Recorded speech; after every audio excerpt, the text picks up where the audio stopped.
언니들과 함께 책 그리고 영화를 이야기하는 언니들의 북신의 살롱 조감독입니다. 유주입니다. 도희입니다. 네. 이 방송이 나가는 5월 7일이면 저희 팟캐가 1주년을 맞이하는 날입니다. 저는 사실 1년을 채울 수 있을까 처음에 시작할 때 그렇게 장담을 못했었거든요. 제가 그 정도로 믿음을 드리지 않았어요. 그것보다는 저의 끈기와 인내에 저는 이제 확신을 갖지 못하기 때문에 그래서 과연 1년을 채울 수 있을까? 중간에 그만두게 되는 변수가 발생하지 않을까 싶었는데 정말 눈 깜짝할 사이에 1년이 됐더라고요. 감독님 소감이 어떠신가요? 저는 사실 실감이 안 나요. 1년이 지났다는 게. 근데 두 분은 정말 딱 1주년 멤버인 거잖아요. 맞아요. 저는 이제 중간에 들어와서 근데 두 분의 소감이 진짜 궁금하긴 해요. 어떤 느낌일지. 도희님 어떠세요? 벌써? 이런 생각밖에 안 들어요. 저도. 몇 번 안 한 것 같은데 어떻게 1년이 지났지? 이런 생각? 정말 몇 번 안 하기도 했어요. 근데 중간에 또 코로나가 때문에. 터져가지고 네, 저희 못 맞아요. 보던 기간도 있었고 그러다 보니까 아마 뭐 횟수로는 많이 만나진 못했을 거예요. 도희님이랑은. 처음 했던 작품 기억하세요? 우리가 사랑일까? 아니에요. 무슨 사랑 후. 맞다. 낭만적 맞아요. 연애와 그 후의 그 일상. 그거랑 영화는 우리도 사랑일까라는 영화를 했었죠. 네. 그래서 그때 마고에 대한 신랄한 비판을 도희님이 너무 싫다 이러면서 했었죠. 미친 여자 아니냐 이런 식으로까지 표현했던 기억이 나는데 그때 진짜 첫 방송이어가지고 엄청 긴장해서 저는 보고 읽기만 하고 도희님이 저 타박하고 네. 제가 타박을요? 제가 어떻게 감독님을 타박할 수가 있어요? 들었잖아요. 유주님. 저 타박 되게 많이 받지 않았나요? 이런 자리에서 말을 잘해야 되는 건가요? 기억이 나지 않습니다. 혹시 유주님은 녹음했던 방송 중에 어떤 게 가장 재밌었어요? 저는 거의 다 재밌었는데 제일 기억에 남는 건 저도 역시 첫 번째. 저는 그 딸에 대하여랑 윤희에게 했었을 때 엄청 긴장했던 기억이 나요. 네. 그래서 뭔가 말을 할 때 뭐랄까 내가 무슨 말을 하고 있는지 약간 기억이 희미해지면서 말을 했던 기억이 나요. 앞에 서두를 어떻게 꺼냈더라 이러면서. 그리고 그날 좀 더운 날이었어가지고 조장님이 녹아내렸던 저 진짜 땀을 뻘뻘 흘리고 있었어요. 그 기억이 되게 강렬하네요. 그때도 영화와 책에 대한 감상이 좀 갈렸었는데 제 기억에 유주님이 딸에 대하여는 좀 힘들게 읽었고 윤희에겐 되게 재밌게 봤었다고 했던 기억이 나네요. 네. 그리고 나서 지금은 너무 익숙해졌죠? 지금 솔직히 물 흐르듯이 긴장감 없죠? 그렇죠. 오늘 방송도 저희 되게 급하게 지금 준비해가지고 각자 일상이 너무 바쁘니까 제가 발제도 오늘 아침에 녹음하기 바로 직전에 공유해가지고 생각할 시간도 없이 모였거든요. 그래서 아마 오늘은 정말 즉흥적인 이야기들이 많이 오고 가지 않을까. 하지만 1년을 했기 때문에 눈빛만 봐도 무슨 얘기를 하게 될지 알지 않을까요? 아주 기대가 됩니다. 든든하네요. 네, 그럼 우리 늘 하던 대로 책 이야기 먼저 할 텐데요. 오늘 함께할 책은 내 이름은 루시 바턴이라는 엘리자베스 스트라우트 작가의 소설입니다. 그래서 일단 언니들 이 책 어떻게 읽었는지 사실 신랄하게 까주셔도 저는 괜찮습니다. 네, 솔직한 후기. 저는 그러니까 이런 좀 불친절한 문장이라 그러죠. 그러니까 독자들의 상상력에 뭔가 맡기는 듯한 이런 문장을 좋아하는 편은 아니어서 읽는 게 좀 힘들었어요. 그리고 이게 상상력이 좀 풍부하거나 그런 사람들은 되게 굉장히 재밌게 읽었을 것 같긴 한데 전 상상력이 풍부한 사람은 아니고 좀 논리적인 걸 좋아하고 이성적인 걸 좋아하는 사람이라서 조금 힘들었어요, 읽는 게. 그리고 정말 내가 뿌리까지 이과생이구나. 와, 나 진짜 이과다. 이 생각을 하면서 읽었거든요. 맞아요. 우리 멤버 중에 유일한 이과생이죠. 그쵸. 네, 저는 문과 출신이기 때문에 이런 글도 굉장히 좋아해요. 약간 그런 느낌이 있어. 유주님은 딱 떨어지는 거 되게 좋아하고 맞아요. 예측 가능한 것, 열린 결말 말고 오히려 딱 정해져 있는 결말이나 이런 것들도 좋아하고 그러잖아요. 맞아요. 그런 느낌이 있어. 근데 이 소설은 마지막에도 약간 이게 이런 얘기까지 해도 되는지 모르겠는데 좀 약간 어쩌라고 약간 이런 느낌이 약간 드는 거예요. 뭐 이런 게 인생이지 뭐 약간 이런 느낌도 들면서 그냥 작가 자신의 약간 에세이 같은 느낌? 그런 느낌도 들면서 그래도 책 자체가 길지 않고 네. 문장이 짧아서 빠르게 읽긴 했던 것 같아요. 네. 옆에서 열심히 메모를 하고 계시는 도희님. 네? 뭘 위해서 지금 메모를 하고 계시는지. 기대된다. 왜 그러시는 거예요 도대체. 오늘 정말 셋밖에 없어서 부담스러워 죽겠네요. 전반적인 감상을 물어보셨는데 저는 그 얘기를 들으면서도 어떤 생각이 드냐면 저는 이 소설을 읽으면서 상상력은 전혀 필요하지 않다고 생각했거든요. 어떤 사람들한테는 이게 너무 현실인데 다른 사람들이 일반적이라고 생각하는 얘기랑 다르기 때문에 설명할 수조차 없는 그런 부분을 너무 잘 표현했다고 생각을 했고 그리고 이 사람이 분명히 이제 글을 쓰는 사람으로 나오잖아요. 살다가 어느 순간에 맞아요. 글을 쓰는 걸 결심하면서 누군가에게 위로를 주기 위한 얘기를 나를 쓰고 싶다. 정확하게 기억나지 않는데 그런 취지로 결심을 맞아요. 했던 것 같아요. 네. 근데 이 말이 전 되게 솔직하다고 느꼈던 게 내가 살면서 되게 듣고 싶었던 얘기를 해주는 등장인물들을 만든 게 아닌가. 이 작가조차도 뭐 그런 얘기 하잖아요. 어떤 사람은 학대가 없는 가난이 있을 수 있어? 이런 얘기를 할 거야 라든지 그러니까 세상이 보는 그런 시각들 그러니까 정리가 됐으면 좋겠다고 하는 그런 시각이 너의 가족관계라든지 너의 어린 시절이라든지 근데 그게 너한테 하나도 맞지 않을 거야. 근데 그거를 이해받지 못한다고 해도 상처받지 마 이런 식의 얘기를 계속 해주고 싶었던 것 같고 그게 일반적인 얘기랑 다르기 때문에 당연히 어떤 사람들한테는 좀 선명하지 않고 불편하다는 느낌이 드는 문장으로 설명이 될 수밖에 없다고 생각하는데 저는 사실 읽으면서 이게 너무 좋아가지고 제가 감독님한테 전화도 드렸거든요. 처음이었어요. 진짜 1년 만에 처음으로 전화를 받아봤습니다. 어떻게 이걸 이런 선점을 해주셨잖아요. 그래서 이게 막 대단히 어떤 큰 감동을 준다든지 뭐 엄청난 스토리가 있다든지 이걸 떠나서 이 작가가 풀어가는 문장 자체가 저는 참 좋더라고요. 그래서 재밌게 읽었어요. 저도 비슷한 감정을 느꼈는데 네.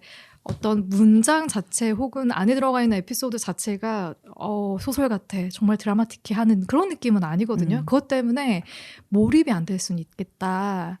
이 그쵸, 전반적인 흐름에 대해서는. 그런데 우리가 살면서 느끼는 어떤 인간과 인간의 관계, 특히나 가족에 대한 감정들은 정확하게 정의 내릴 수가 없어요. 내 과거로 떠올려보면 어머니에 대한 감정, 아버지에 대한 감정, 언니와 뭐 동생들에 대한 감정 이런 걸 떠올려보면 그때 왜 이렇게까지 힘들었었지? 뭐 때문에 이렇게 내가 미워했었지? 그리고 왜 어느 순간에 울컥울컥 보고 싶고 그립고 되게 사랑스럽게 느껴졌지? 가족들이?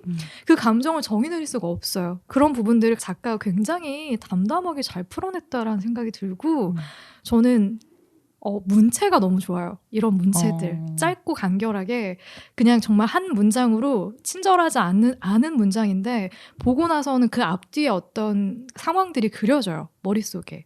그래서 저는 이 작가의 매력은 거기에 있다고 생각을 했거든요. 그래서 담담하게 글을 써내려 가는데 그 이면에는 정말 그 울림이 있어. 그 등장하는 인물들이 느끼게 될 감정이라던가 여러 가지 상황들에 대해서 저도 모르게 상상을 깊이 있게 하게 되는 그래서 저는 이 책이 되게 좋았고 언니들이랑 같이 읽어보고 싶다라는 욕심이 들더라고요. 네, 이렇게 문장이 써있네요. 나도 사람들이 외로움에 사무치는 일이 없도록 글을 쓰겠다고. 근데 이게 외로움에 많이 사무쳐본 사람들이 분명히 위로받는 부분이 있는 책인 것 같아요. 이게 대다수가 그렇게 느낄지는 사실 잘 모르겠어요. 뭔가 우리 가족도 가족이야. 나도 되게 행복했어. 이런 말은 사실 진짜 행복한 사람 할 필요가 없잖아요. 뭔가 정상이 되고 싶은 마음을 가져봤던 사람들한테 좀 다가오는 문장이 많지 않았을까. 네. 그래서 저는 루시 같은 인물이기 때문에 제가 약간 감정이 좀 많이 이입이 됐던 것 같아요. 이 등장인물에 대해서. 그리고 냉혹한 여기 사람. 난 그게 제일 좋았어. 아까 한 줄 평을 쓰라면 전 그 문장을 저도인데. 냉혹한 사람? 네. 난 거기만 접어왔거든요. 근데 제가 보기에 냉혹한 분이 아니에요. 전 아니에요. 네. 그래서 그러니까 그렇게 되고 전 싶은데 굉장히 냉혹한 사람이에요. 이런 취지에서. 그런 취지에서는 이런 취지에서. 나는 그렇게 하고 싶은데 못해요. 안 돼. 냉혹하지 않아. 그 뒤에 남은 사람을 그냥 두고 볼 수 없는 사람이에요. 저는 같이 끌고 가야 돼요. 그래서 이해가 안 될 수도 있어요. 네, 저는 어쨌든 우리 가족 중에서 그런 사람이 있으면 전 그냥 끌고 가야 돼요. 끌어안아야 돼요. 저는. 원하지 않은 결혼 생활이라도 이어가고. 네, 그래야 돼요. 저는 그게 안 됩니다. 저도 그게 안 돼요. 네. 막상 말로는 뭐 원하지 이게 결혼을 했는데 좋지 않은 생활이다라고 할 때 뭐 이혼하면 되지라고 쉽게 얘기할 수 있을 것 같은데 막상 내가 그 현실이 딱 됐을 때 많은 인간관계랑 얽히고 설켜 있는 그런 것들을 생각해서 못할 것 같은 느낌이 좀 있어요.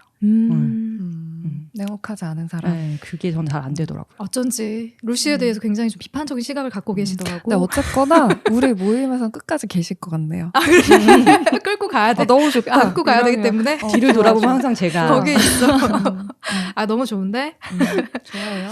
네, 이제 저희 소설에 대한 본격적인 이야기로 들어가기 전에 간단하게 이 소설이 담고 있는 이야기를 좀 소개를 해드리자면, 내 이름은 루시 바턴은 이미 소설가가 된 화자의 시점 회상에서 이야기가 시작이 되거든요. 1980년대 중반에 간단한 맹장 수술을 받으려고 병원에 들어갔다가 갑자기 고열이 나는 바람에 9주 동안이나 병원에 입원했게 돼요. 그러면서 거기에 오랫동안 자기가 결혼하고 아이를 낳는 동안에 한 번도 보지 못했던 엄마가 병원을 찾게 됩니다. 그러면서 엄마와의 대화가 이어지는 거예요. 자기가 잊고 싶었던, 그리고 잊고 지냈었던 어린 시절의 마을 사람들의 이야기도 듣게 되고, 엄마와의 대화를 통해서 가족에 대해서도 다시 한번 돌아보게 되고, 그 당시에 들었던 이야기, 엄마에 대한 감상, 가족들에 대한 여러 가지 감정들을 나중에 소설로 써 내려가게 되는 그런 이야기가 담겨 있는 책이고, 굉장히 담담하고 담백하게 이야기가 전개가 되고 있어서 보시는 분들의 감상이 전 너무 궁금해요. 아니 저는 이거를 읽으면서 예감은 틀리지 않는다랑 되게 비슷했던 게, 그러니까 모르겠어요. 제가 요즘 소설에 너무 이렇게 좀 자극적인 거에 너무 익숙해져서 그런지 이 엄마가 등장하는 씬에서 이 작가의 상상인가? 라고 생각했었던 거예요. 혹시 환상이 아닐까? 이 작가가 뭐 죽은 엄마를 보나? 약간 처음에는 이렇게 생각했거든요. 그랬습니다. 그랬는데 그냥 다큐였어요. 그냥 다큐였어요. 근데 저는 엄마하고 루시의 관계를 유독 좀 집중해서 보기도 했는데, 그 닷새라는 시간이 짧으면 짧은 시간이고 뭐 어떻게 보면 길면 긴 시간일 수도 있는데, 이 시기에 두 사람의 관계, 특히 엄마에 대한 루시의 감정이 여러 가지로 막 변화를 해요. 어느 날은 엄마에 대해서 이해할 수 없는 과거의 회상을 막 떠올렸다가, 어느 순간에 되게 보고 싶었다는 막 과거의 또 회상도 떠올리고, 어느 순간은 울컥했다가 어느 순간은 이해가 안 되기도 하고. 근데 그거를 막 드라마틱하게 표현하는 건 또 아니야. 굉장히 덤덤하게 그냥 지나가는 감정처럼 보여주거든요. 그래서 저는 이 두 사람의 관계가 굉장히 좀 재밌기도 했고 또 몰입도 됐는데, 어떠세요? 그 두 사람의 관계, 특히나 엄마에 대한 루시의 감정을 언니들은 어떻게 또 받고 이해했는지 그 얘기를 또 들어보고 싶네요. 대부분의 딸들이 엄마한테 갖는 감정이 아닐까라는 생각했거든요. 이게 참 재밌는 게, 자식들은 어릴 때 부모가 자신에게 못했던 것들만을 기억하잖아요. 네. 이게 되게 좀 안 좋은 걸 수도 있는데, 대부분의 인간들은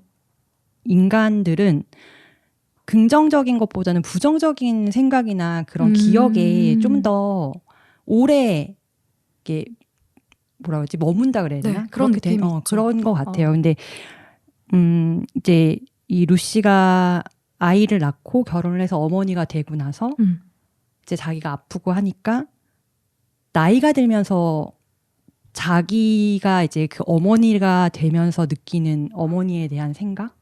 그러면서 이제 부정적인 것들만 있었던 건 아니다. 나에게 충분히 이러이러한 기억도 생겨나고 긍정적이었고 이런 것들이 하나하나 떠올랐던 게 아닐까?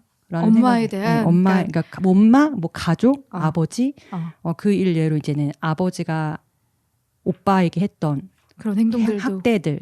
하지만 나중에 저녁에 아빠가 오빠를 꼭 끌어안고 위로해주던 이런 게 이제 그런 게 자꾸 떠오르면서 뭔가 나이가 들면서 나의 가족과 혹은 부모에게 느껴지는 감정의 변화를 잘 나타낸 게 아닌가라는 생각이 들어요. 저도 약간 그런 경험이 있고. 그러니까 기억이라는 게 차곡차곡 정돈돼 있지 않잖아요. 맞아요. 그러니까 어느 순간엔 내가 되게 힘들고 어려웠던 기억들이 불끈불끈 막 솟아오르면서 화가 나는데, 어느 순간에 잠깐만, 근데 그때 그 순간에 좀 좋은 기억들도 있지 않았어? 라고 딱 꺼내놓으면 거기에서 또 다른 모습들이 떠오르는 거예요. 이렇게 덮어지는 거야.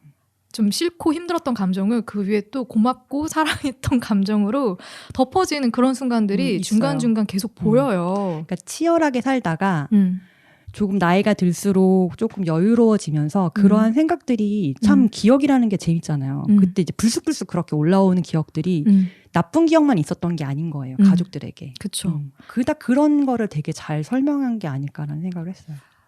저는 뭔가 여전히 이 루시한테 엄마는 되게 사랑을 받고 싶은 대상이라는 생각을 했는데요. 그러니까 어렸을 때 지나왔던 상황을 보면 너무 가난했고 그리고 학대받은 상황인 건 맞는 것 같고 근데 네. 그게 엄마나 아빠나 주변 뭐 어른들이 굉장히 나쁜 사람이어서는 아니었다는 걸 이미 내가 많이 자라고 나서 알고는 있어도 그래도 그게 회복은 안 된 상태에서 얘는 어떻게든지 냉철하게 자기를 어떻게 회복을 해보려고 여러 사람들을 만나면서 진짜 온 힘을 다해서 노력을 하고 있어요. 다정한 말을 들으면 나는 이 사람을 한 번에 사랑하게 됐다 이런 말을 하면서 되게 뭔가 난 정상이고 온전한 사람이 되고 온기를 좀 느껴보려고 되게 애를 쓰는데 그런데도 불구하고 이제 아이를 낳고 완전히 성인이 됐고 가족으로부터 독립이 돼 있어도 네.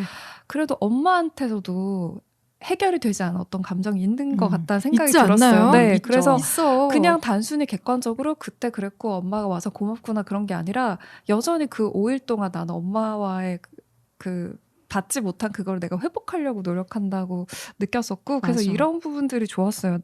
이 엄마와의 하는 대화를 떠나 둘이 뭐 얼마나 서로 이해를 그쵸. 하고 얘기를 그러니까. 하면서 그런 게 하겠어. 얘기는 남의 얘기밖에 없어. 그 마을에 있었던 사람들 얘기밖에 없어. 근데 루시가 이렇게 생각해요. 나는 엄마의 목소리를 들으며 꾸벅꾸벅 졸았다.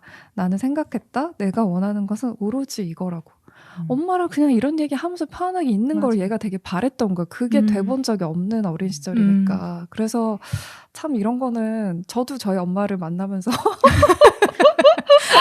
많이 느끼고 내가 원하는 거는 진짜 대단히 뭐 누구야 엄마가 그때 어렸을 때 이런 얘기가 아니라 지금 그냥 서로 도란도란 얘기를 나누면서 맞아요. 있는 이런 시간들 이런 게 아닌가 그런 면에서 좋았던 것 같아요. 그리고 네. 그걸 원했던 것 같아. 엄마가 어떻니? 너의 삶은 어떻니? 라는 질문을 해주기를 계속 바라는데 엄마는 절대 질문하지 하지 않아. 않죠. 절대 하지 않죠. 질문하지 않고 마지막에 가서야 거의 마지막 날 밤이었나?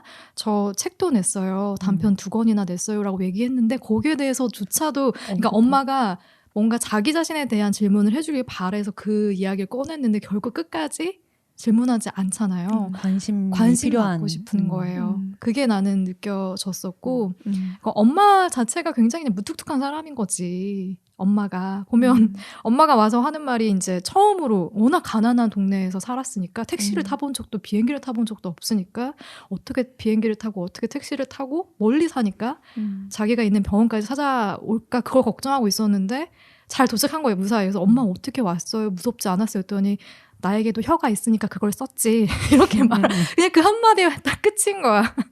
난 그런 모습들도 그냥 우리 엄마 같기도 하고 많은 엄마들이 우리 세대의 엄마들이 그런 모습으로 또 딸을 대했을 거라는 생각도 들더라고요.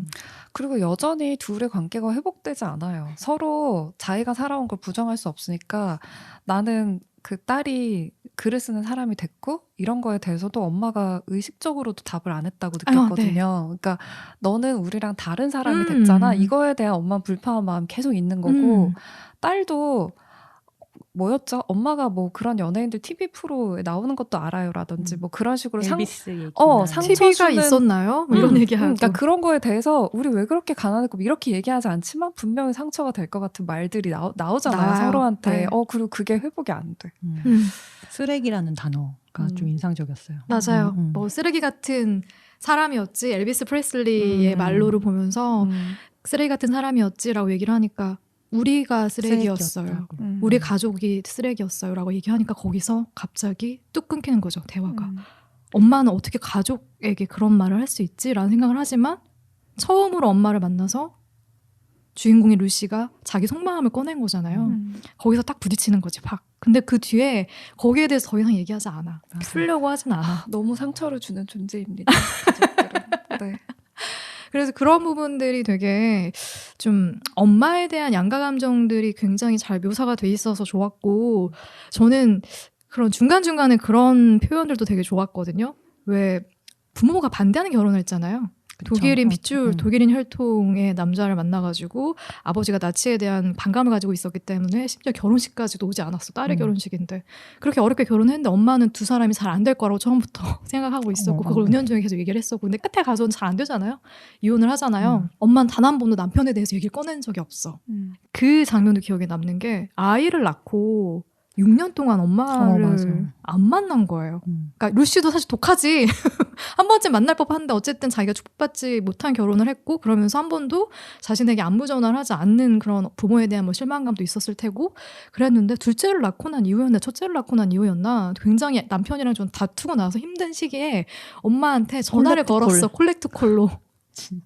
근데 돌아오는 답이 받지 않겠다.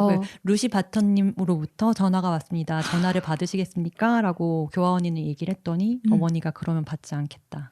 걔도 이제 이 돈 낼 정도의 여력은 있을 테니까 받지 않겠어요. 근데 그게 너무 우리 한국의 정서랑은 진짜 안 맞지 않습니까? 그러니까 되게 신기한 게 이 가족들도 루시가 떠난 결혼해서 독립한 거에 대해서 우리를 버려두고 간 배신이라고 그렇게 생각하고 생각하는 있고 것 같아. 언니도 근데 그렇고 다 그렇게 생각하고 근데 루시조차도 그거에 대해서 아니라고 말할 수 없다고 생각을 하고 있어요. 본인이. 그러니까 도망쳐 나왔다고 생각하는 거지. 평소에 그러니까 꼭 루시의 남편이 아니더라도 제가 생각하기에는 평소에 우리와 외부인이 다르고 그 외부 사람들에 대해서 얼마나 폐쇄적으로 살아온 가족이면 단순히 그냥 가난하다는 게 문제가 아니라 그런 사람들이었나가 이 관계만 놓고 봐도 보여지는 것 같아요. 저는 루시가 사실 되게 이해가 갔어요. 루시가 어머니한테 갖는 감정? 근데 나는 어머니의 감정을 잘 이해를 못 하겠는 거예요. 어머니의 감정? 그러니까 내가 만약에 루시의 형제였어. 형제였는데 루시가 그렇게 떠났어. 그럼 난 루시를 못 볼 것 같거든요. 근데 나는 부모에도 여러 종류가 있으니까. 근데 모르겠어요. 저는 저희 부모님은 이렇진 않으셨어가지고 그게 조금 어떤 감정으로 이렇게 자식을 대했을까라는 생각이 좀 들면서 좀 약간 이해가 가지 않는 루시의 얘기니까 우리가 엄마의 얘기를 알 수가 없죠. 근데 어쨌든 하루하루 먹고 사는 것만으로도 힘들었을 가족이기 때문에 그리고 자식도 보면 오빠와 언니가 있는데 오빠 같은 경우에는 여기서 정확하게 표현 안 되는데 게이였을까? 아니면 그걸 뭐라고 하죠? 드래퀸이었을까요? 그러니까 정확하게는 모르겠는데 오빠에 대한 걱정이 저는 제일 우선이었을 것 같아요. 부모가. 그래서 오빠에 대한 모든 관심이 쏠려 있었을 것 같고 그리고 이제 자식들을 먹여 살리고 이런 문제보다는 아버지에 대한 문제도 나중에 나오잖아요. 아버지가 보니까 거의 끝에 가서야 나오던데 그러니까 집에서 수음을 했던 것 같아요. 그렇죠. 네, 지속적으로. 근데 그거를 아마 본인이 목격을 했던 것 같고 그래서 그 충격 때문에 아버지에 대한 감정이 완전히 다 닫힌 것 같고 그래서 그런 가족의 문제를 안고 있던 엄마였기 때문에 저는 루시에게 따뜻함을 줄 수 있는 상태는 아니지 않았을까? 어머니가 돌아가시기 전에 도 그냥 가라 그러잖아요. 그러니까 난 그 감정이 어떤 건지가 참 궁금하더라고요. 그것도 되게 궁금하긴 했어. 어떤 마음이면은 그래도 자기 막내딸이 자기가 이렇게 이제 임종을 얼마 안 앞두고 왔는데 그냥 가라고 얘기를 할 수 있는 그 심정은 과연 어떤 것일까? 약간 전 상상은 안 되더라고요. 도희님은 상상이 되지 않을까? 저는 왜 상상이 될까요? 상상력이 풍부하니까. 모르겠어요. 뭔가 엄마도 딸에 대해서 느끼는 게 비슷하지 않을까요? 되게 애틋하지 않은 건 아니고 분명히 사랑하는 애정은 갖고 있지만 나도 너무 가까이 지내고 내 모든 걸 다 보여주는 게 이제 상처고 딸도 나한테 그런 거라는 걸 좀 아는 것 같고 그래서 더더욱 이런 순간에 마지막 순간에 그만 가주면 좋겠구나. 우리가 정말 편하고 이런 사람이면 이런 얘기가 안 나오잖아요. 불편한 거지. 불편한 거죠. 이 정도의 거리감이 끝까지 사라지지 않는 가족관계도 사실 존재할 수 있잖아요. 그래서 그걸 너무 마음이 아프지만 보여주는 게 아닌가. 그리고 단 한 번도 사랑한다고 얘기한 적이 없는 거예요. 그래서 마지막이 아니죠. 이제 병원에서의 마지막 날 밤 엄마에게 사랑한다는 말을 한번 듣고 싶어가지고 계속해서 그래서 날 사랑해요? 사랑해요? 물어보는데 끝까지 대답해주지 않는 것. 근데 그게 저는 어떻게 해석이 됐냐면 여기 보면은 이제 그 나중에 병원 성형외과 다니는 이야기 나오는 거 기억하세요? 뉴욕의 성형외과. 근데 거기서 어린 두 남매를 보잖아요. 근데 그 두 남매가 성형외과를 찾은 굉장히 나이 든 그 할머니 허리가 반으로 굽어진 할머니를 뚫어져라 쳐다보는 표정을 보거든요. 그러니까 그런 할머니, 그렇게까지 나이 든 할머니를 얘는 어린 소녀는 본 적이 없을 것이다 라는 상상을 하면서 보는 거죠. 그런데 할머니가 일어서서 나가려고 하니까 바로 일어나서 문을 열어주는 모습을 보고 맞아. 아, 뉴욕은 정말 대단한 도시다 라고 생각을 하는 거예요. 근데 그 의미를 저는 나 같으면 나의 어린 시절이었으면 만약에 내가 경험해보지 못했던 것, 낯선 것들을 보고 굉장히 혐오의 시선이나 무시하는 발언 이런 것들을 했을 텐데 이 아이들은 분명히 낯선 것에 대해서 그렇게 불편해하거나 반감을 가져서는 안 된다라는 제대로 된 교육을 받고 자랐겠지? 라는 생각을 갖게 됐겠죠. 그쵸. 그래서 사랑스러워 보였을 것이고 그 아이들이. 근데 저는 엄마에 대한 관점도 좀 그런 것 같아요. 어머니가 경험했던 세계가 얼마나 더 좁았을까? 자기보다 더. 아마 이 어머니의 부모에게서는 더더욱 사랑을 받지 못하고 자랐을 것 같은데 본인이 할 수 있는 애정 표현도 사실 자기가 받아봤던 것에서 그 안에서 할 수 있다고 저는 보거든요. 그 좁은 동네, 그 시골 마을에 정말 컨테이너 같은 창고 같은 데서 생활했던 가족이 엄마가 과연 딸에게 얼마나 세련된 애정 표현을 할 수 있을까를 생각해 보면 저는 그냥 엄마가 할 수 있는 것은 위즐이라고 표현하는 것, 이 장난꾸러기 뭐 이 정도의 애정 표현에서 충분히 사랑한다라는 감정을 대신할 수 있지 않았을까 하는 생각이 들더라고요. 그냥 우리가 생각하는 그 기준에서 사랑의 표현이 여기까지가 제대로 된 사랑 표현이고 여기서부터는 아니고 하는 그 기준 안에 대입해서 볼 수는 없는 관계이지 않을까 하는 생각도 들어요. 저는 이런 생각도 했어요. 어쨌든 이 루시라는 소녀가 어릴 때부터 물론 자기는 이제 추위를 피하기 위해서 학교에서 공부를 하잖아요. 맞아요. 숙제와 이제 공부를 하는데. 그렇죠. 집에 가기 싫어서. 그러니까 뭐 그것 때문이었는지는 모르겠지만 어쨌든 남달랐을 것 같아요. 그 형제들 중에서도. 근데 어쨌든 남다르게 해서 뭐 가족을 버렸든 어쨌든 뭐 대학을 가고 네. 이게 결혼도 하고 이제 어쨌든 뉴욕에서 생활을 하면서 나름 그 가족 내에서 성공한 삶을 사는 거잖아요. 맞아요. 네. 그래서 어머니는 그냥 루시의 발목을 잡고 싶지 않았다? 그런 게 아닐까? 약간 그 생각도 했거든요. 역시 마음이 따뜻한 사람이야. 그런가요? 진짜. 그러니까 나는 그런 것도 발목을 잡는다는 생각을 하는 엄마면 내가 지금 살고 있는 현실이 좋지 않고 우리 애들은 이런 거 안 겪었으면 좋겠고 그 정도의 생각을 갖고 있어야 내가 발목을 잡고 말고 이런 생각을 할 수 있잖아요. 엄마는 그런 사람이 아닌 것 같아. 내가 보기에 이 가족이나 엄마나 이런 사람은 뭔가 아까도 얘기했지만 딸이 그렇게 대학을 가서 독립한 거에 대해서도 우리를 버리고 배신했고 다른 세계로 떠났고 냉철하게 막 이렇게 가족들이 다 받아들이고 있잖아요. 교류를 완전히 끊을 정도로. 그러니까 다른 세계로 그냥 떠난 거에 대한 어떤 서운하고 원망스럽고 좀 막 그런 마음이 오히려 많지 않았을까. 나도 그랬을 것 같고. 너무 슬프다. 근데 이렇게 표현한 게 맞는지 모르겠는데 어쨌든 우리가 아니라는 거지. 이제 더 이상 너는 너의 거기에 너의 속한 길을 거지. 가라. 외동 아들로 굉장히 이기적인 그런 남자랑 너는 너의 갈 길을 가는 거지. 이렇게 엄마는 딱 생각하는 거지. 왜 근데 우리 어릴 때나 지금 커서도 마찬가지지만 어떤 면에서 우리 부모의 모습이 이해가 안 되는 것들은 여전히 존재하지 않아요? 뭐 사소한 예지만 그런 거 있잖아요.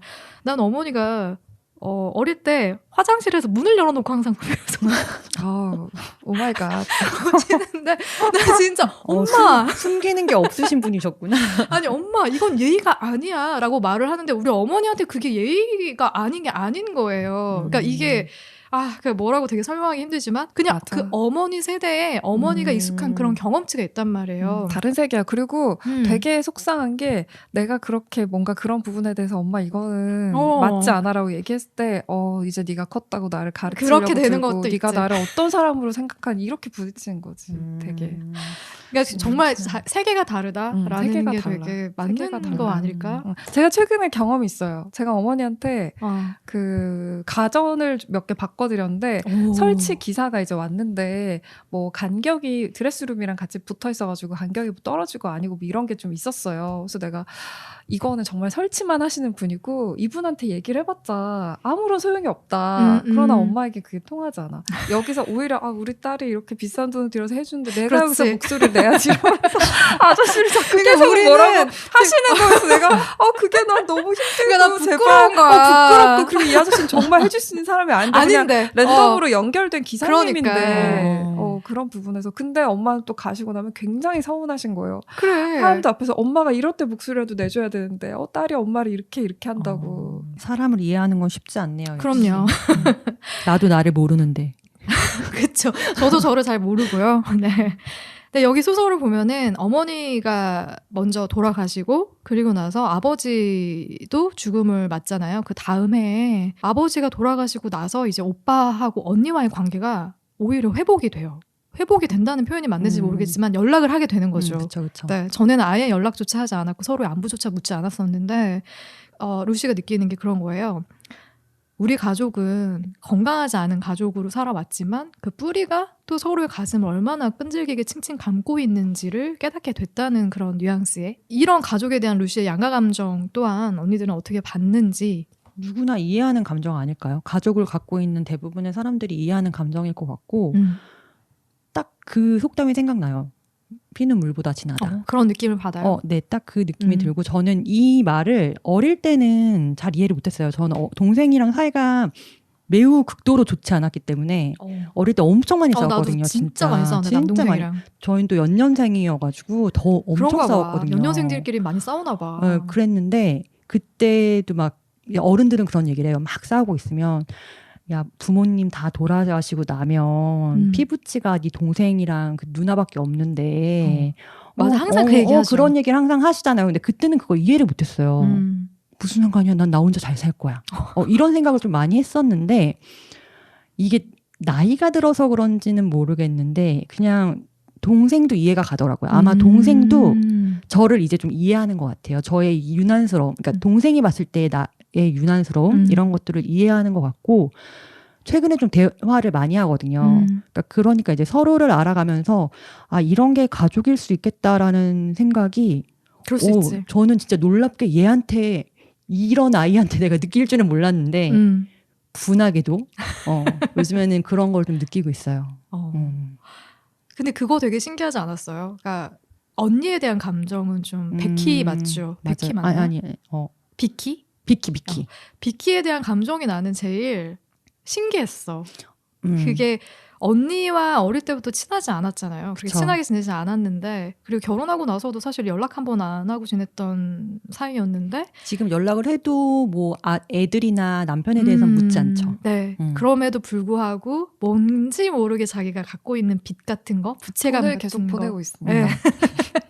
그런 감정이 느껴져가지고 언니가 뭐 어디 필요한 그 또 리스트를 보내면 거기에 맞춰가지고 돈을 붙여줘요 계속. 그러니까 그게 자기도 내가 왜 이러는지 잘 모르겠지만 뭔가 모를 부채감이 있는 거고 언니도 네가 당연히 그래야 된다라고 생각하는 것 같은 행동을 보이고 그러니까 그런 자매의 관계는 어떻게 보세요? 자매를 갖고 있는 조장님의 생각이 궁금해요. 그러니까 이런 관계는 아니었어서 저희는 약간 상부상조, 품앗이 뭐 약간 이런 느낌으로 내가 먼저 돕고 네가 나 돕고 약간 그런 식으로 서로 주고받는 관계여서 이런 자매 관계는 좀 저는 새로웠어요. 이럴 수 있나? 이게 참 성인이 되고 한참이 지나더라도 어린 시절의 그런 감정이나 어린 시절의 그 경험이 길게 놓고 보면은 뭐 5년, 10년, 15년 요거밖에 안 되는 기간 동안에 너무 한 사람의 평생이나 또 가까운 가족들과의 관계에 평생 너무 영향을 크게 미치잖아요. 그렇죠. 그래서 저는 사실 언니나 여기 형제 자매들과의 관계는 깊이 생각을 안 해봤는데 저는 저를 돌아봐도 그렇고 이 책을 봐도 그렇고 막 그런 생각은 많이 들었었거든요. 내가 루시에 집중을 해서 또 루시가 썼으니까 루시가 주인공이니까 그렇죠? 그랬겠지만 부모 자식 관계는 너무 불평등한 것 같아요. 그치. 너무 불평등한데 드라마나 사실 사회에서 되게 많이 되고 있는 얘기는 내리사랑이라서 항상 부모가 손해를 보고 자식은 부모를 살피지 않고 마음대로 한다. 이런 식의 생각을 많이 오히려 받아들여지고 있잖아요. 근데 저는 완전 반대라고 생각하거든요. 자식이 어릴 때도 그렇고 나이가 들어서도 너무 약자야. 내가 충분히 사랑을 받지 못했기 때문에 오히려 더 엄마한테 잘하고 싶은 막 그 사랑을 받고 싶은 이런 감정에서 더 벗어나지 못하는 어떤 루시도 그런 것 같고 어릴 때 진짜 학대를 많이 당했는데 그리고 엄마 아빠 여전히 나한테 별로 해주는 게 없는데도 엄마가 겨우 나한테 몇 년 만에 와준 오일에 되게 감사해하면서 자기 인생을 돌아보고 그게 여전히 나한테도 영향을 주고 맞아요. 있잖아요. 그래서 참 너무 약자다. 그러니까 루시가 굉장히 마음이 아팠던 게 저는 솔직하게 글을 쓰는 사람에 대해서는 항상 그 사람이 하는 얘기가 다 들어볼 만하고 진실이라고 생각하거든요. 근데 이 사람은 자기를 회복하려고 글을 쓰잖아요. 네, 맞아요. 근데 그 글을 쓰고 뭔가 조각조각 맞추려고 하는 거에도 가족이 여전히 있어. 가족을 가지고 하고 싶은 마음이 있는 맞아요. 거예요. 그래서 이 언니나 이해되지 않는 그런 부분에 대해서도 계속해서 뭔가를 나눠주고 있다는 생각이 들었고 근데 이게 참 속상한 게 과연 엄마 아빠가 물론 사랑은 했다고 하더라도 저와의 관계에서 내 조각난 걸 맞춰봐야지 이거 부모는 그렇게 생각 안 할 것 같아요. 제 생각에는. 그래서 여전히 참 너무 불공평하다. 그럴 수 있겠다. 저는 부모가 될 가능성이 저는 이제 별로 없을 것 같은데 별로인 거죠? 제로는 아닌 거지? 제로에 이제 가까워지고 있는데 그런 관계에 대해서 생각을 해보게 되더라고요. 네. 맞아. 과거의 기억들을 떠올려 보면 진짜 이건 너무 일방적인 관계다라고 떠올리는 장면들이 너무 많아. 저도 많아요. 나는 그 화물차에 gat혀 있는 장면, 그게 너무 충격이었어. 스네이크. 뱀. 그거를 부모가 알면서 그러진 않았을 거예요. 아마 그리고 정신이 너무 없었을 정신없는 뭔가 할 때 하루였을 거야. 잠깐이었겠죠? 근데 그게 애한테는 너무 큰 고통이 되는 거잖아요. 그래서 실제로 루시가 여기서도 얘기를 하잖아요. 자기가 어렸을 때 그게 경험이 있기 때문에 어릴 때 그 경험이 한 사람의 인생에서 얼마나 크게 영향을 미치는지를 충분히 알고 있기 때문에 자기 아이들에게 미안하다고 그렇게 얘기하는 장면이 있어서 그건 맞아요. 확실히 맞는 것 같아요. 그러니까 저도 확실히 어릴 때 그런 거에 대해서 울컥울컥 할 때가 있어요. 그래서 왜 우리 부모는 이랬지? 막 이런 생각을 할 때가 레알로 있는데 느껴질 때가 레알 있잖아. 진짜 레알로 느껴질 때가 있어요. 특히 동생을 볼 때마다 그렇게 울컥울컥 할 때가 많거든요. 너무 차별 대우 당했어? 너무 오냐오냐하게 키워서 제 동생은 그게 아직도 차별이란 성차별이라는 걸 인지를 못하는 인정하지 거예요. 않을 때 더 화가 나. 누나 그때 그랬지 이렇게만 해도 덜 화가 날 텐데 그거 별것도 아닌 거 이런 식으로 나도 힘들었어 이따위로 예민하게 굴어 이러면서. 근데 다행히 우리 집은 그렇게 듣고 있으면 이제 고모가 야 그건 아니지 라고 이렇게 내 편을 들어주는 사람이 있는 거예요. 좋겠다. 그래서 나는 그런 부분에서 약간 회복을 좀 하는 것 같고 아마 동생과 단둘이 있었으면 이렇게 관계가 좋아지지 못했을 텐데 이게 또 저는 가족의 힘이라고 느끼는 게 가족이 단둘이 구성이 되는 게 아니라 그 외에도 어쨌든 친척들이나 이렇게 있잖아요. 같이 사는 그런 거에서 많이 좀 회복을 받는 것 같아요. 저는. 맞아요. 그 회복시켜주는 대상들이 필요하다. 그래야지 내가 좀 어릴 때 힘들게 지냈다고 하더라도 다시 좀 설 수 있는 것 같아. 바로. 그리고 의외로 나를 상처 준 사람이 나를 회복시켜주기도 하더라고요. 저는. 맞아요. 얘기가 나와서 말인데 혹시 그러면 루시와 가족들 이야기 외에도 소설에 등장하는 여러 이야기 중에 언니들이 인상 깊게 읽었던 이야기라던가 혹은 인물, 뭐 회복시켜준 인물이 될 수도 있고 아닐 수도 있지만 그런 인물들에 대해서도 같이 이야기를 좀 해보면 어떨까요? 좋아요. 네. 저는 세라페인. 세라페인 얘기를 안 할 수가 없을 맞습니다. 것 같아요. 그리고 이 소설가가 이 주인공한테 많은 얘기를 해주잖아요. 네. 당신이 쓰는 글 좋을 거고 근데 이런 게 문제가 될 수 있으니까 이런 조언들을 막 해주는데 뭔가 나는 이 작가라는 생각이 많이 들었어요. 실제로 그런 엘리자베스 스트라우트 작가 같았죠. 그 엘리자베스 스트라우트 같았고 네. 그래서 그 말이 참 좋았어요. 루시가 이 작가가 쓴 책들을 보면서 그녀가 되게 솔직하고 이런 말들 써서 되게 좋았는데 진짜 솔직하지 않은 것 같다는 얘기도 하잖아요. 근데 그게 사실 무슨 말인지 알 것 같지 않아요? 이걸 읽고 나니까 너무 상처가 되는 부분은 그거를 회복하기 위한 얘기만을 솔직하게 다 쓸 수가 없어. 자기한테도 그럼요. 상처가 되기 때문에. 당연하지. 그래서 그거를 캐치하는 시선이 되게 좋았고 그래서 이 기억에 남네요. 주옥 같은 말도 많이 해줬고 너무 많이 했어요. 세라페인에 대해 잠깐 설명을 좀 드리면 이 소설 안에서도 소설가 맞죠? 네. 네, 소설가로 어느 정도 등장하는 성공한 어느 정도 소설가? 성공한 네. 소설가로 등장을 하는 인물인데 우연히 주인공 루시하고 옷가게에서 만나가지고 서로 대화를 나누면서 그 사람에 대한 굉장한 좀 좋은 인상을 받게 돼요. 그래서 거기서조차도 자기 이름을 제대로 말하지 못하잖아요, 작가가. 네. 그래서 글을 쓴다는 걸 알고 우연히 이 사람이 썼던 책이 자기 집에 있다는 걸 또 발견을 하면서 그 뒤에 그 사람이 하는 강의에 또 참석하게 돼요. 그러면서 글을 쓰는 과정에서 그 사람이 이제 들려준 여러 가지 조언도 받고 듣고 하면서 글을 완성해 나가는 그런 과정에서 이 루시가 듣고 싶었던 얘기를 계속 해줘. 그게 되게 저는 좋았어요. 저도 그래서 세라페인이 굉장히 기억에 남는 인물이기는 하거든요. 네. 유수님은요? 저도 세라페인이 제일 기억에 남기는 하는데 아마 그걸 꼽으실 것 같아가지고 저는 다른 에피소드를 역시 아, 센스?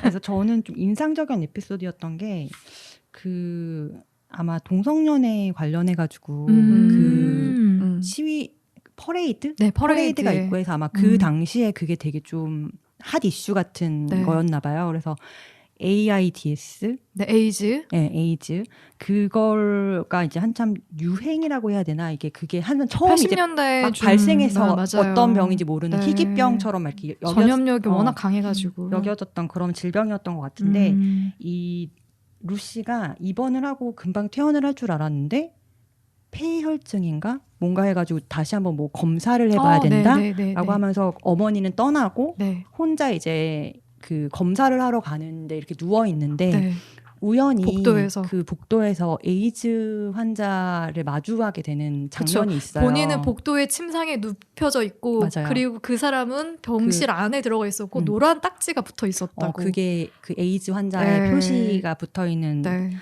근데 이 사람의 눈빛 이게 저는 되게 좀 인상적이었어요. 그냥. 그래서 이런 얘기가 있어요. 나는 육신의 최후에 빛이 꺼져갈 때 눈동자가 불타오르듯 타오른다는 것을 알게 되었다.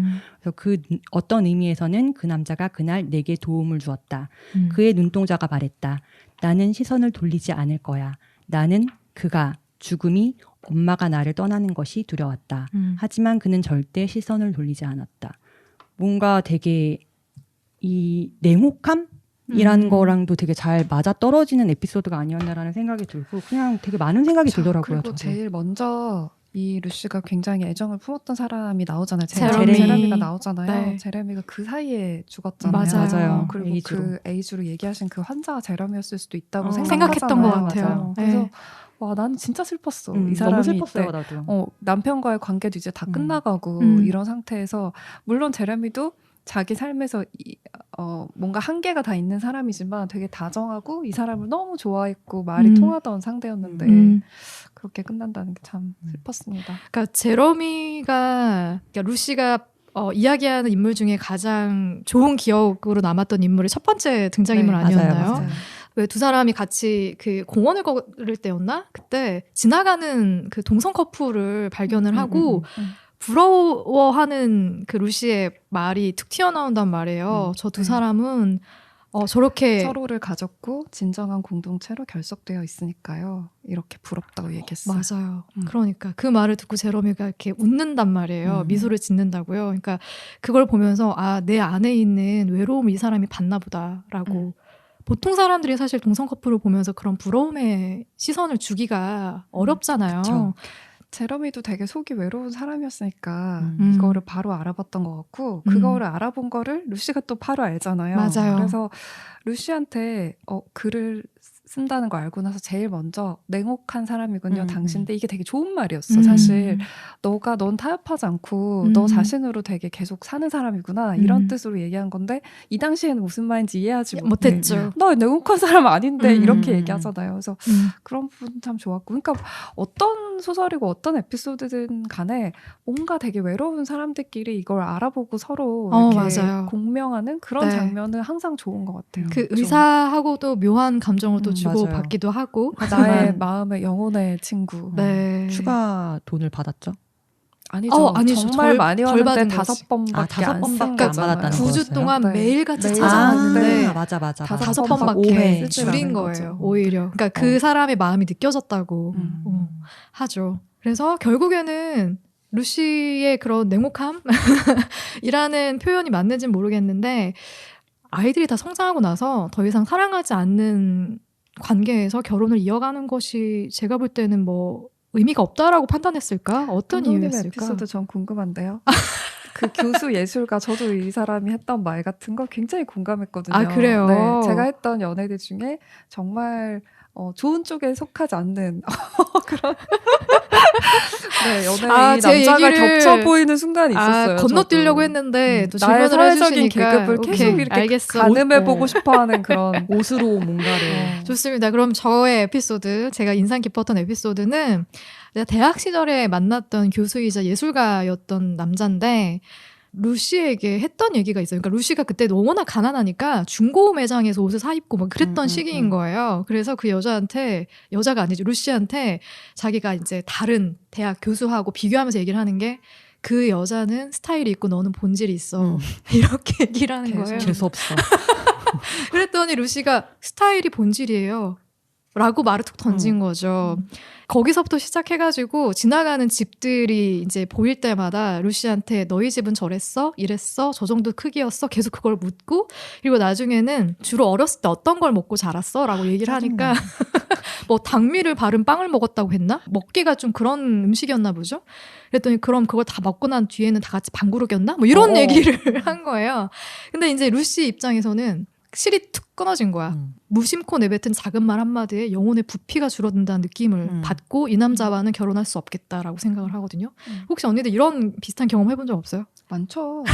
네, 되게 많죠. 그리고 지나고 나서 생각해보면 루시는 거기서 끊긴 거잖아요. 누구나 다 끊긴 순간이 있잖아요. 있습니다. 그리고 나서 생각해보면 와 내가 그동안 이런 애를 이만큼 많이 참아줬었네. 얘가 이런 말도 하고 이런 말도 하고 이런 말도 하고 이런 말도 내가 다 참아줬었네. 저의 관대함 이것도 내가 그때 그렇게까지 했다고? 뭐 이러면서 그러니까 그 사람의 어떤 특별함이나 그 남녀에 이렇게 끌리는 분명히 이 사람 여기서도 이 예술가가 루시의 삶이 얼마나 아름다운 것과 거리가 떨어져 있는 삶이에요. 그러니까 그 예술가가 얼마나 아름답게 다가왔을지 그런 세계에 내가 속하고 싶은 마음이 얼마나 컸을지도 이해가 돼요. 예술가는 정말 아름다운 걸 하는 사람이잖아요. 그치. 그러니까 그 사람이 나에 대해서 하는 그런 얘기들도 쟤는 되게 예쁜 사람이니까 나에 대해서도 이렇게 생각할 수 있겠다 하고 계속 참아준 거잖아요. 그러니까 그런 식의 경험은 다 있지 않으세요? 저도 있었던 것 같아요. 그래서 그치, 있을 수 있지.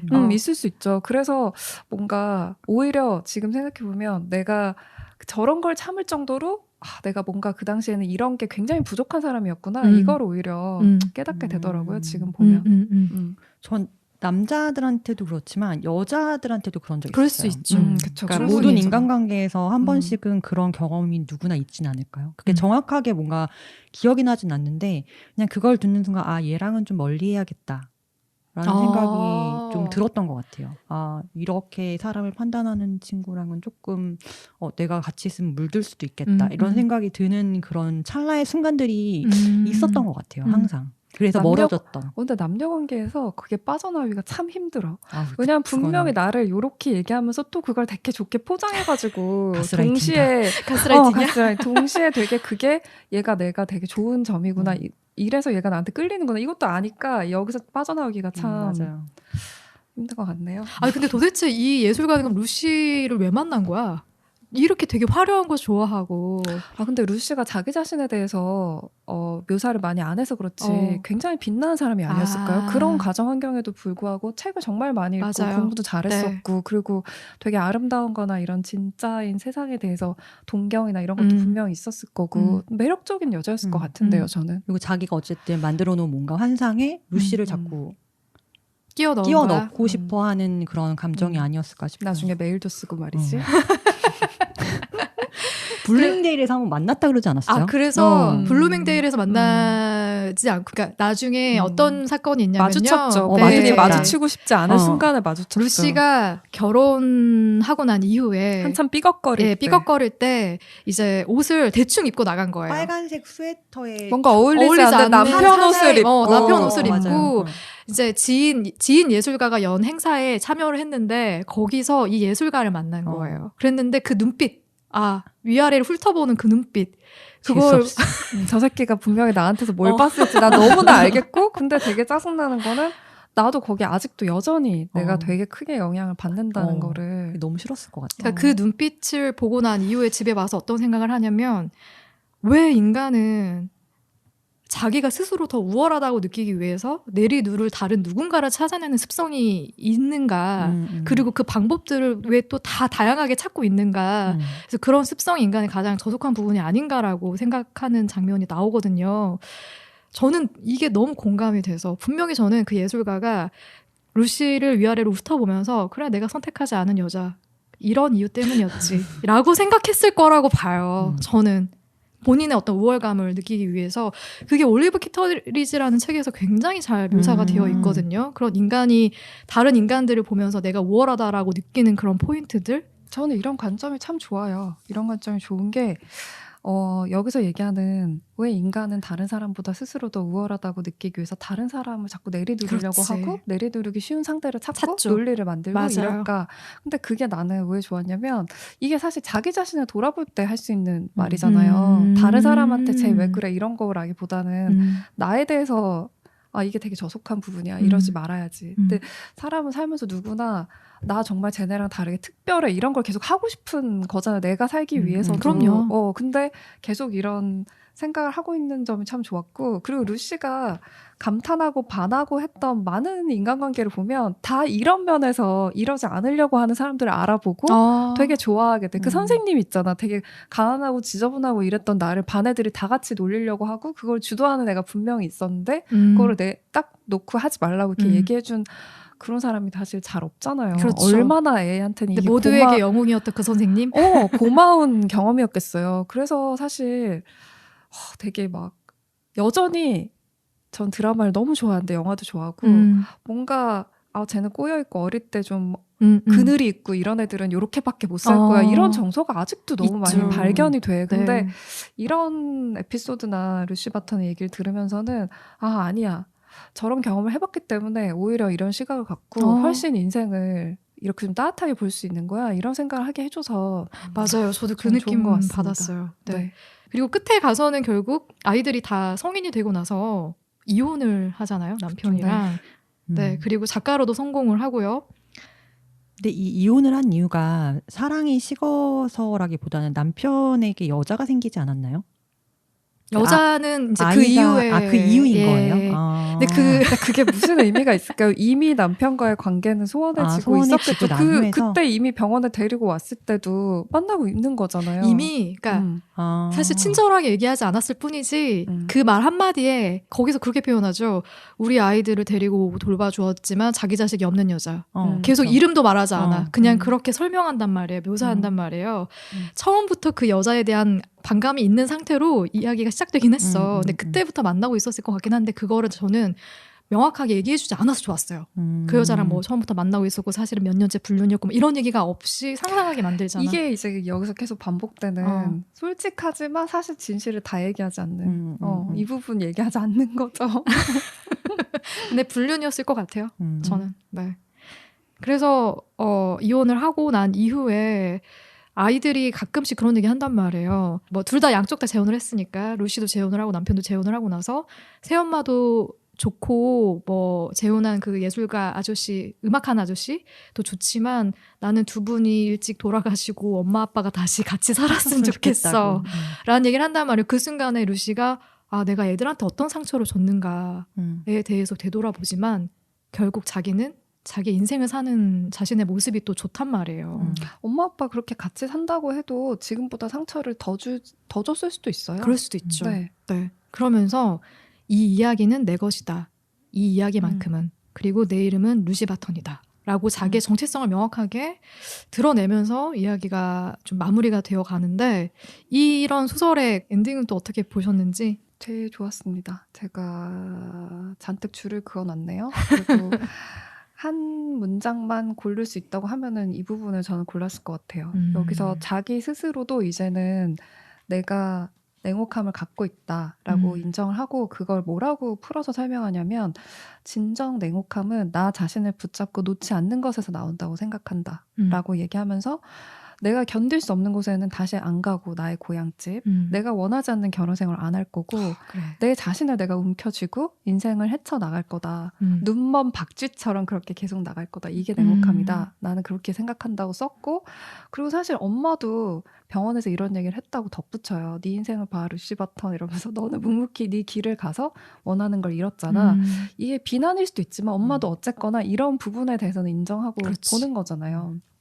근데 저는 되게 최근에 그 노매드랜드 봤어요. 영화. 보셨어요? 아, 저 네, 보려고 봤어요. 지금 준비하고 있는데 마음의 준비? 너무 좋았습니다. 너무 네. 좋았는데 그것도 결국에는 저는 영화 보고 났을 때 감상이 이 문장이랑 되게 비슷하거든요. 그래요. 뭔가 다른 사건이랑 그 주인공한테 펼쳐졌던 많은 선택지 중에서 왜 이 사람이 이걸 선택해서 여기까지 쭉 끌고 나가는가에 대한 설명이 저는 참 좋았어요. 어쨌든 똑같다고 생각해요. 스포하지 않겠습니다. 결국에는 저런 상황에서 자기 자신을 놓지 않고 끝까지 밀고 나가는 굉장히 강인한 60대 여성의 모습을 봐서 나 너무 보고 싶은 저는 영화야. 참 좋았어요. 네, 그래서 이 소설에 대해서도 사실 대단히 뭐 바깥으로 험난한 세상을 막 헤쳐나가고 이런 게 저는 사실 꼭 강하다고 생각하지 않거든요. 네. 이렇게 묵묵히 자기의 길을 글로 써나가는 게 사실 되게 힘든 일이잖아요. 맞아. 저같이 멀리 있는 사람들 위로를 받고 그래서 네, 좋았어요. 네.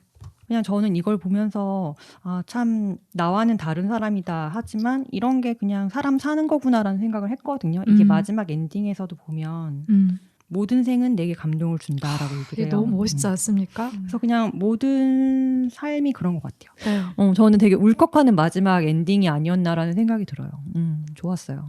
네, 소설의 엔딩에 대한 얘기까지 나눴는데 저희 마지막으로 소설의 가장 인상 깊은 문장과 소설에 대한 한 줄 평을 좀 나눠보도록 하겠습니다. 제가 봤던 가장 인상 깊었던 문장은 다른 사람을 완전히 이해한다는 것. 그것이 어떤 것인지 우리는 절대 알지 못하며 앞으로도 절대 알 수 없을 것임을 단순한 생각 같지만 나는 나이를 먹을수록 그녀가 그 말을 할 수밖에 없었던 것을 점점 더 잘 이해하게 되었다.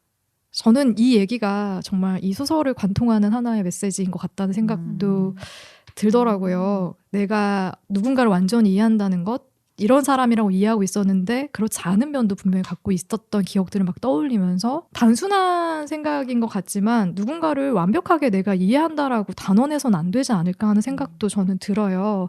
그래서 그런 입체적인 면을, 인간의 입체적인 면을 이 루시 바턴의 시선으로 정말 잘 그려낸 소설이다라는 생각을 하고 있고 우리 또한 그렇게 단언하며 살면 안 되지 않을까라는 아주 단순한 한 줄 평을 좀 남겨봅니다. 네.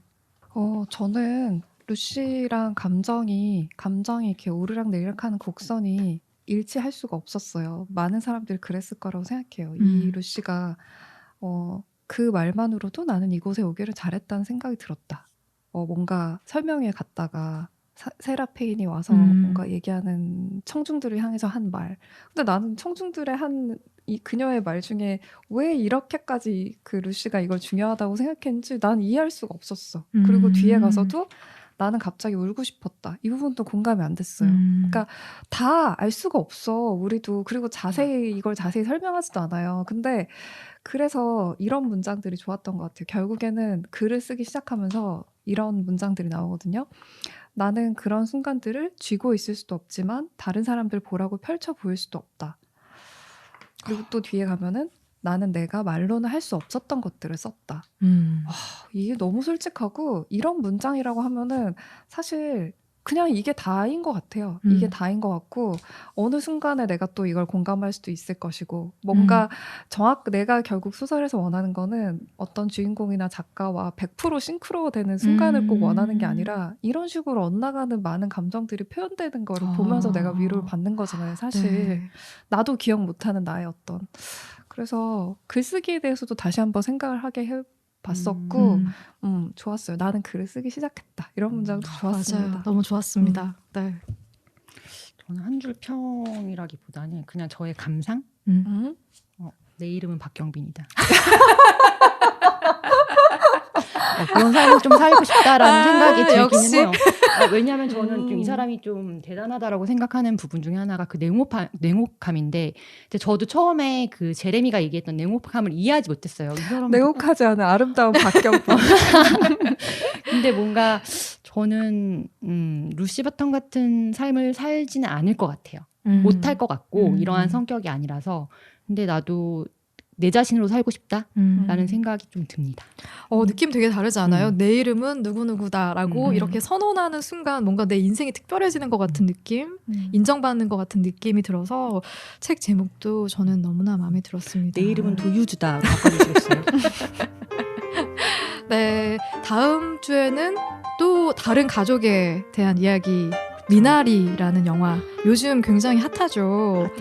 네, 이제 IPTV로 또 서비스가 되고 있더라고요. 네, 시작됐던데 물론 개봉관에서도 볼 수 있고요. 네, 미나리로 여러분들을 찾아뵙도록 하겠습니다. 다음 주에 만나요. 안녕. 안녕.